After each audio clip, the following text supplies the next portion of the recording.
Stock market today analysis for December 1st, 2022. We got the Nasdaq down by 0.13%. Excuse me, Nasdaq up by 0.13%. S&P 500 down by 0.08%. U.S. Treasury 10-year yield down by 6.9 basis points. Gold up by 3.21%. Bitcoin down by 0.81%. Oil up by 0.98%. Still got these earnings coming out next week. Got more earnings. Week after that, more earnings. It's getting, oh, we got, look at this. December 13th, 335 companies reporting. But it seems to be lessening up. That 533, none on the end. Oh, that's probably because some holiday stuff. I think maybe it starts again next January, something like that. Yeah, look at Microsoft, Tesla, Intel. Every 3 months. Yep, I remember 3 months ago. These same ones were reporting. Earnings don't really move the market as much as they used to, but nonetheless, it's up to you to be on top of your whatever stocks you're trading, their earnings reports, if that's something that is concerning to what you do. The VIX down, lower than this 20 down here. 19.8, so just broke a little bit, tad bit below that 20. Looks like it closed at 1984. Ooh boy, I wonder if that is an omen. Let's see, it's just kind of been going down, and since the VIX has been going down, these positions that I have been losing value. Maybe what I should have done was when the VIX bumped up here, which was where they were the most profitable, I could have closed them out. But again, this is paper trading. I'm testing this out, learning how to do the strategy. So anyways, these are all long dated options, right? So basically, I'm doing a volatility trade where I sold it's basically you sell calls when the VIX is low, and then when the VIX rises up, you close those. Maybe I got it backwards. I gotta recheck. I gotta recheck that map of what I'm supposed to be doing. But I was thinking when the VIX is low, you're selling the calls. When the VIX is high, when the VIX starts raising up, the stocks are moving down, and then you'd close out those calls and you'd sell put options, and vice versa. So we're just playing this. So now we're down here in this low range. I sold those calls.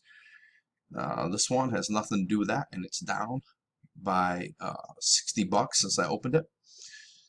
Apple, sold that one. It is profitable by 115 bucks.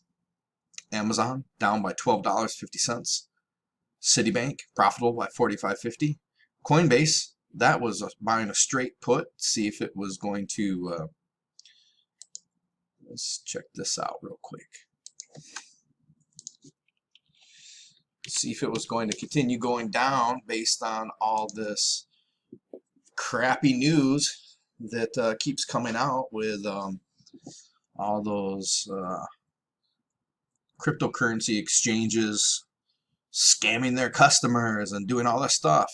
If you say, hey, they're not all scamming their customers, well, they're kind of entering into the realm of politicians and used car salespeople. They got a bad reputation, and they are going to have to accept that. They don't have to accept it. They can get all upset about it. You can get all upset about it. I don't give a I don't care either way. That's just how it is. I sold cars before. One reason why I was really successful selling cars is because I realized car salespeople have a bad reputation, and I dealt with it right up front. So you can get all hot and bothered, get your panties into a bunch, get hot and bothered when your good buddy Brent puts the cryptocurrency exchanges into the same realm of dirty politicians and car salespeople. But you know, if you're going to be a good cryptocurrency exchange, you're just going to fight that battle head on. You're going to say, hey, I understand we are in a den of vipers here. We got a bad reputation. We're being lumped together with car salespeople and politicians. How do you know when a politician's lying? Their lips are moving. Maybe you're not old enough to remember that one. Maybe they brainwashed you out of that one. I don't know. How do you know when a cryptocurrency exchange person's lying? Their lips are moving. Lumping them in there with those politicians. So anyways, I don't know when I sold this, but it's kind of been moving sideways, and I'm just losing money out of that one. Right here, see? Losing money down there with almost down 200 bucks on that. H&R Block. This is a little different one. This is sold a cash secured put option on it. You want to see that video. It's going to be right here. You can go back, watch this video, come back at 6 minutes and 30 seconds. Catch that link to why it's so beautiful to sell cash secured put options. And it's up $7, $7.50. 50 days till expiration. Intel, volatility trade, breaking even right at the moment. Microsoft down a little less than 300 bucks. Netflix down 800 bucks. That's hurting. Nvidia down 235. SoFi down 50 cents. This is a call credit spread, and it is down 475. Man, it was just up by 500, 600. S&P 500. I got a, what the heck do I have here? Call credit spread, and it is, hey, this one I just shorted a share of S&P 500, and I forgot about it. So I shorted it a long time ago, just as testing something out, one share, and I totally forgot about it. So that one's down 38 bucks, and this is profitable by about a little less than 15 bucks. And Tesla is in the red by 660 bucks. So go back, watch that video about why selling cash secured put options is such a beautiful thing, especially when you compare them with what happens at expiration with the rest of these. So now let's take a look at this market risk indicator. Down, we were around like the 450, or excuse me, 250, 240, somewhere in there. Now we're dropping down even more into the 230. If this gets down here into moderate, we'll probably see, will we see, I don't know if that, it hasn't been around long enough for me to see it, but this is not so much saying that the market's going to go up. It's more or less saying the risk of the market collapsing, in my opinion of understanding it. So maybe the risk is lowering based on this indicator. And I've seen this work fairly well before when it's been out for about 2 years. I remember one time it was down here in the green and stocks really took a tank, and they dropped down considerably for a day or two, and then they shot back up. And so it was pretty interesting. So that's kind of sold me on watching this. But nonetheless, even if it drops down to 210, it's still in high risk, right? 200 to 300 is in high risk. Till we see it back down into the low moderate, getting down into the green, and then I'll feel a little more confident. The treasuries, we got all of them down, with 5-year down the most, almost 4 basis points. And well, excuse me, not the most. They're here 30-year, almost 5 basis points. But that 13-week, it's coming down a little bit, but boy, it's still sticking near to that all-time high. So as we move into these stocks, I listened to maybe three or four different people today, stock people giving opinions on the stock market. And these are all people that I think have way more experience than I do, and I listen to as far as learning from. And no one is believing this rally. No one thinks this rally is going to stay. Out of everybody I listen to, they're all thinking it is. Maybe there's one person. Okay, so maybe 3 out of 4 people thinking that this is a bear market rally. S&P 500 closed lower today. You see yesterday we had this big candle, lots of volume, and then the very next day selling off. People that like specifically at Phil's gang, one way that they teach you how to use this chart is that if you're going to have a real breakout, you see volume matching it, and so this is not showing that. And that's one of the people, one of the companies that don't believe that this rally is going to stick around. Obviously it could, but they're leaning on the higher percentage of it not sticking around, because it's just not the sort of where's all the buying, right? You just had this big shot up and nobody's in here buying. But nonetheless, we'll see what happens. S&P 500 broke against over that 200-day moving average, and right now it's still opened and closed above that 200-day moving average. We're in the top, about the top 10% as far as just the candle of this today, in the top 10% of yesterday's candle. So we'll see what happens. Technology,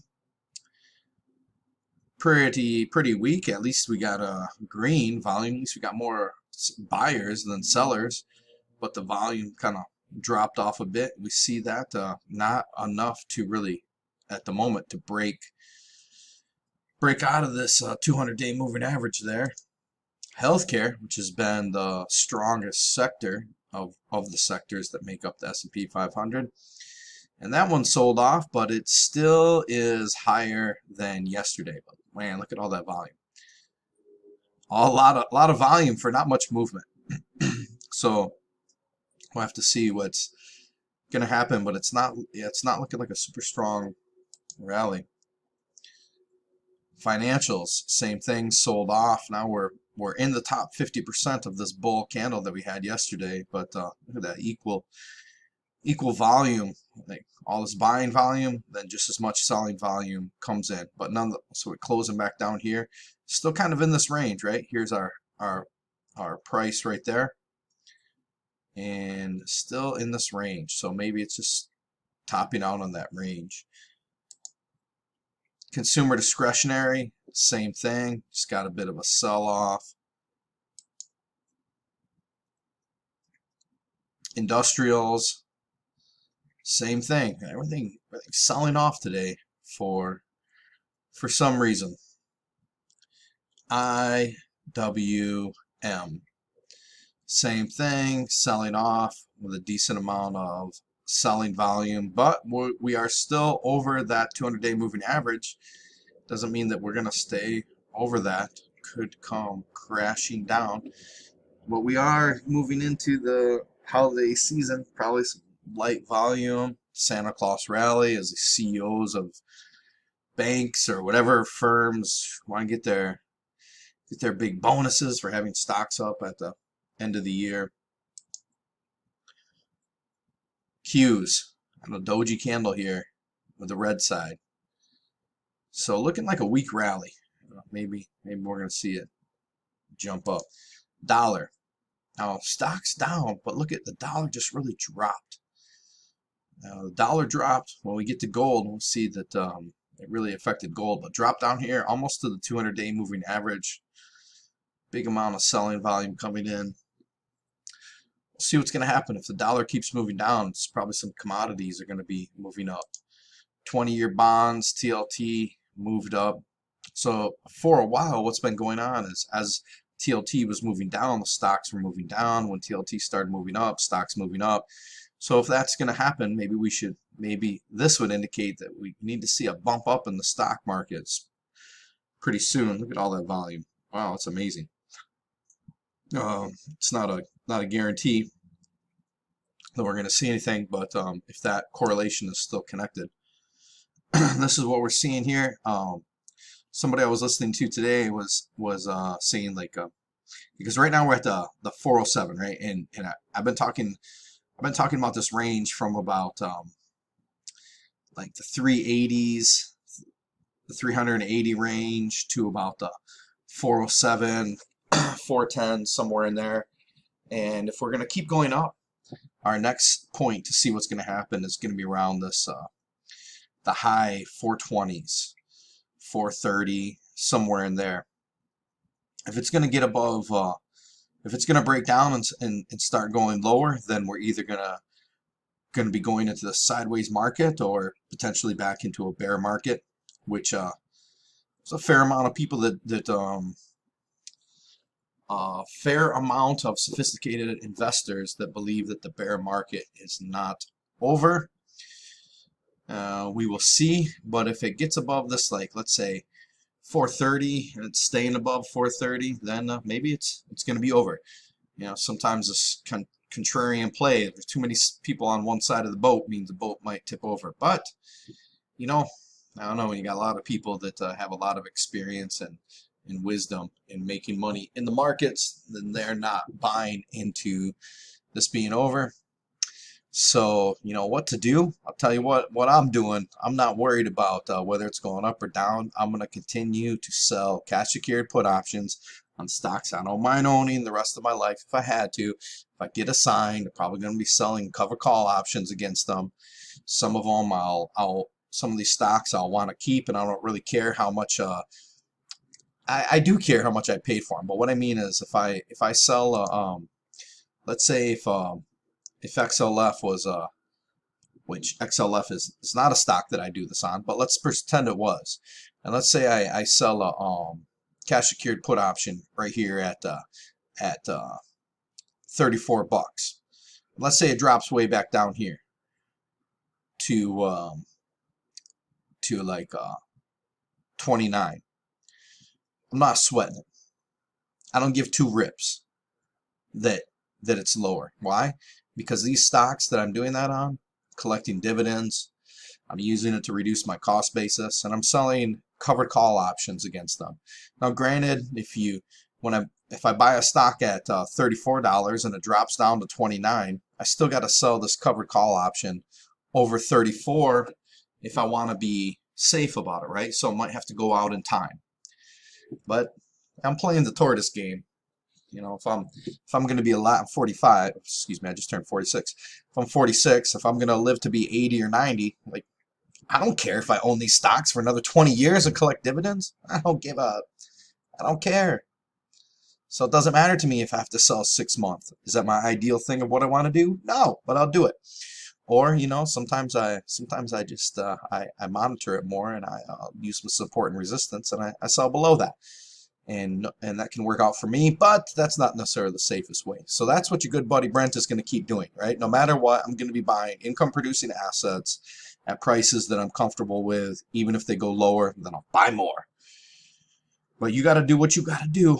Don't necessarily do what I do just because it works well for me. You analyze it. If it works well for you, then great. If not, that's great too. Like I said, I don't give two lickety licks. Like, I put this information out there. If it works for you, you do you. If that means you do it, that means you do it. If that means you do something else, so I don't care. I don't need people doing what I do to make me feel good. I do what I do to make me feel good. And what makes me feel good right now is looking at oil. So even though the dollar dropped, oil is not shooting up. Or maybe it did. But look at it, shot up all the way up here, hitting this 20-day moving average, and selling pressure just put it down here. So we definitely seem to be in this range. Just having a hard time breaking out of this $80 to $81 area. So we'll have to see what's going to happen with that. With the dollar dropping, I thought it might. But gold, dollar dropping really helped that out. Look at that, shot up today, hit this 200-day moving average.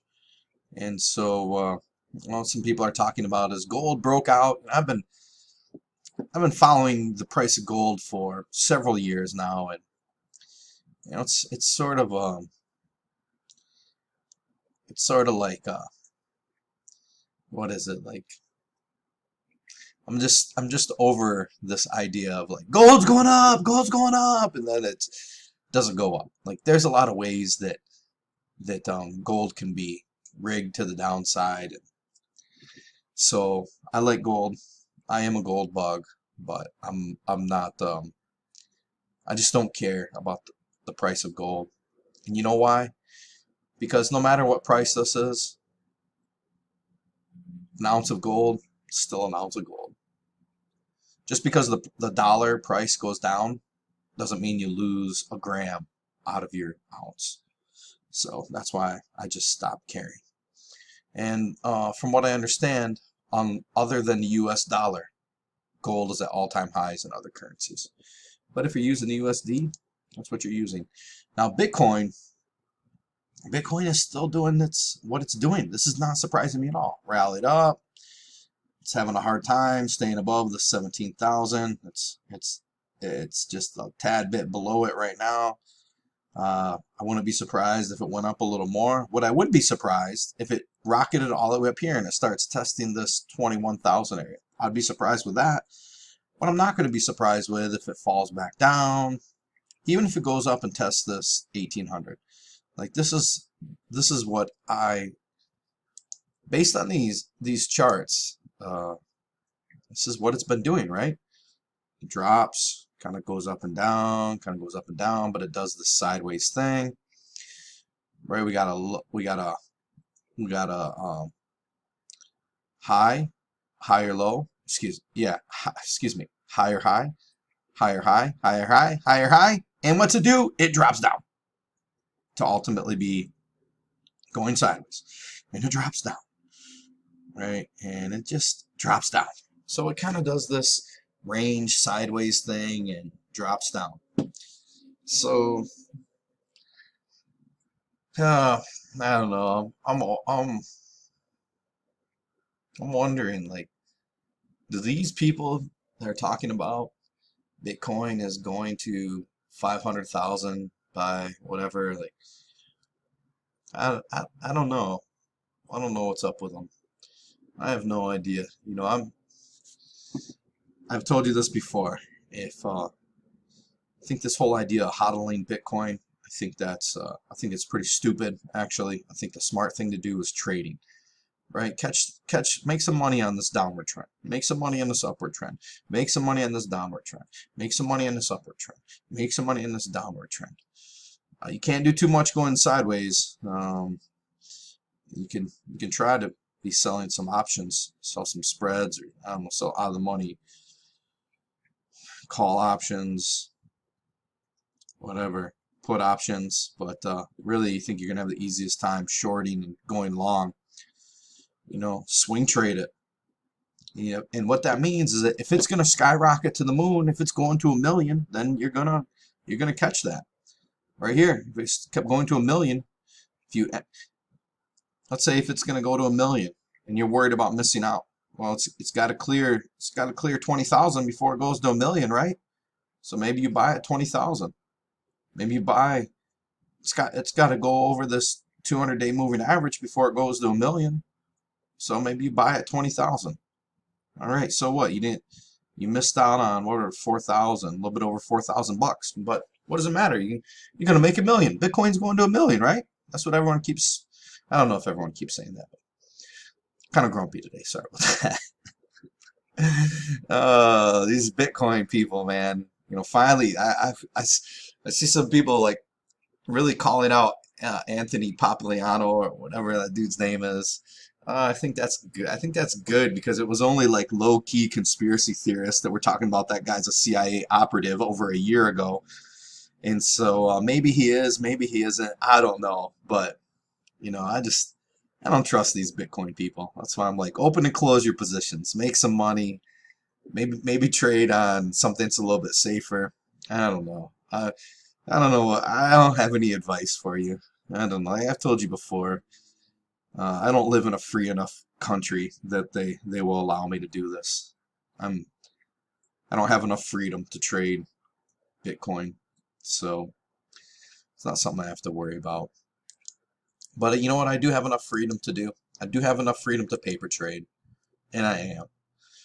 I got a variety of different paper trades going on here, testing out things, and it's wonderful. If anything, that's the only thing I can really suggest for you to do. Like with 100% conviction of it's suitable for everybody. Paper trade. What exactly you paper trade? That's up to you. What I can recommend is think about your lifestyle. Think about what your goals are. You know, for example, are you looking are you looking for capital gains? Are you looking for cash flow? Do you have a lot of time to monitor charts? Do you not have a lot of time to monitor charts? Do you not want to, even though you do have time? Do you want to, but you don't have time? You know, whatever your situation is. I don't know what your situation is. I know what my situation is.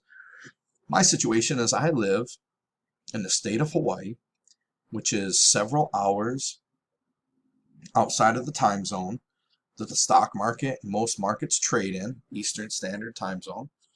Several hours outside of that. So the stock market normally opens around 3:30, 4:30 in the morning, depending on daylight savings time for the mainland. I've woken up, I used to wake up at 3:30, 4:30 in the morning to trade. It does not work for me. I need more sleep than that. I don't give a shit if you start saying, no, you only need 8 hours of sleep, or you only need X amount of hours of sleep. You don't know that. Speak for yourself. Don't speak for me, right? You don't know how much sleep I need. Just like I don't know what your life is like for your trading situation. You don't know what my life is like for how much sleep I need, right? So I don't want to hear it. Because that's a normal thing for people to do. Well, you only need 5 hours of sleep. Shut up. You know, and tell me how many calories I need. And why don't you tell me how much, you know, why don't you just tell me everything that I need to do for my life? Right? That's part of the problem, in my opinion. That's part of the problem of a lot of things, is people not understanding that people have different life situations. Let people figure it out for themselves, just like I'm advising you to do. You figure it out for yourself. The only thing I can say is paper trade. Paper trade. Try out different things. See what's going to work for you. See if you need 8 hours of sleep. See if you need 5 hours of sleep. You test it out, and then you tell me what works for you. I don't tell you what works for you. And vice versa. I don't want you telling me. So try that out. I can recommend, I would say, try this strategy. Try selling cash secured put options on stocks you don't mind owning. It's a good one to have in the back pocket. Even though this might not be something that you do all the time, it's good to know how to do it. Let's say you're going to go on vacation. You're going to go on vacation for a month. You can put on some trades for 40 days. Before you leave, you can sell some cash secured put options on stocks you don't mind owning. When you get back, you got like 10 days left before they close, or you could, you know, have it close the day you get back, whatever. But when you sell cash secured put options on stocks you don't mind owning, then it does not matter what happens at expiration. You either keep the premium and the option expires worthless, or you keep the premium and you buy a stock. Ideally, an income producing stock that pays a dividend. And then you can go off and sell covered call options on it. Again, man, I'm grumpy. I'm grumpy today. I don't know why exactly, but nonetheless, I am. So my apologies for being so grumpy, if I owe you an apology. But consider downloading this cash secured put stock selection guide. You can get this 3 stocks I sell cash secured put options on. They're not the only 3. They rotate, but these are 3 that I've consistently sold cash secured put options on for several years now. Some of them, at least one of them I can think of that's on this list. As soon as I get it, I start selling covered call options on it, and I don't really care if if I sell a covered call option $1 away and I get called out, and I make the premium and I make $1. I don't care, because it's not necessarily a stock I want to own the rest of my life. It's just a stock I like doing the wheel strategy on. There's another stock. I think there's another stock on here that I like owning for a long time. So I, do that one a little bit differently. But you got to look at what your situation is, and this might be interesting for you. It is 3 underused tactics to transform your financial results. They work. I've implemented all 3. I don't know if you can implement all 3. I don't know what your level of discipline is. I just don't know if you have it. I know a lot of people that I know personally in real life that they don't have the discipline, they don't have the willpower, they don't have the drive, and that sucks for them. In my opinion, sucks to be them. I'm glad I'm not them. I hope you're not like that. I hope you have drive. I hope you have willpower. I hope you have discipline. I hope you're not the average dork walking earth, because average dorks, they're not going to be able to do this stuff. Even though this stuff is relatively easy, especially selling cash secured put options on stocks that you don't mind owning the rest of your life, it's relatively easy, but you can't be the average dork. You got to be on average. You can still be a dork, but you just can't be an average one. So anyways, I'm gonna go in the sauna. I'm too grumpy. I gotta go in the sauna and stretch and do some push-ups and try to get myself in a better mood. You guys have a fantastic day. Bye bye.